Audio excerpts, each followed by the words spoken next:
Blind date. Există 5 versiuni ale conceptului blind date în viziunea Perfect Match. Prima versiune se numește Blind Date alege partenerul 1. Această versiune este împărțită în două variante. Varianta fizică și varianta online. Să le luăm pe rând. 1. Blind Date alege partenerul 1, varianta fizică. Acest tip de întâlnire se desfășoară pe scurt în felul următor. Avem un protagonist într-o încăpere, iar într-o altă încăpere 10 candidați. Eu i-am numit blind dateri. Vor exista mai multe probe interactive și amuzante. Scopul este acela ca un singur candidat să fie selectat pentru a cunoaște protagonistul, după toate rundele interactive și distractive. 2.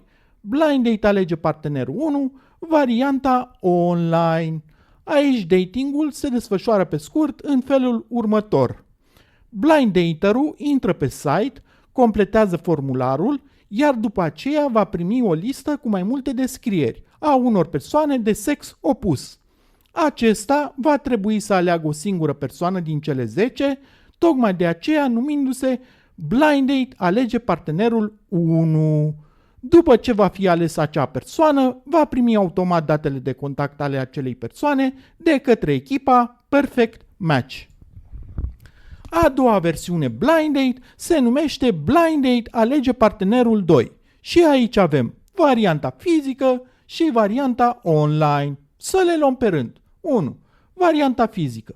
Și aici există probe interactive și mult divertisment, ca și în cazul Blind Date alege partenerul 1.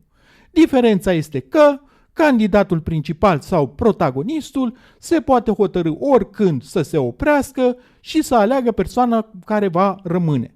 2. Varianta online. Aici există un protagonist care alege și 10 numere de telefon anonime. Protagonistul va vorbi cu aceste numere de telefon virtuale prin rețeaua Perfect Match, cu câte va dori. Se poate hotărî după 2, 4 sau 6 apeluri. Va trebui să apese pe comutator și să aleagă o singură persoană care l-a impresionat.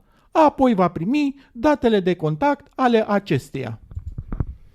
Blind Date întâlniri aranjate. Și aici există la fel două variante. Varianta fizică și varianta online. În cazul ambelor variante, treaba e simplă. Noi îți aranjăm o întâlnire cu o persoană pe care nu o vezi. Blind Date clasic. Aici întâlnirile sunt cu blind dater legați la ochi. Am pregătit foarte multe surprize la acest tip de întâlnire. Ultima versiune, dar nu cea din urmă, este Blind Date draperia. Aici, 8 candidați se află în spatele unei draperii, iar blind daterul va trebui să decidă asupra unei singure persoane de sex opus, după mai multe probe interactive și fun.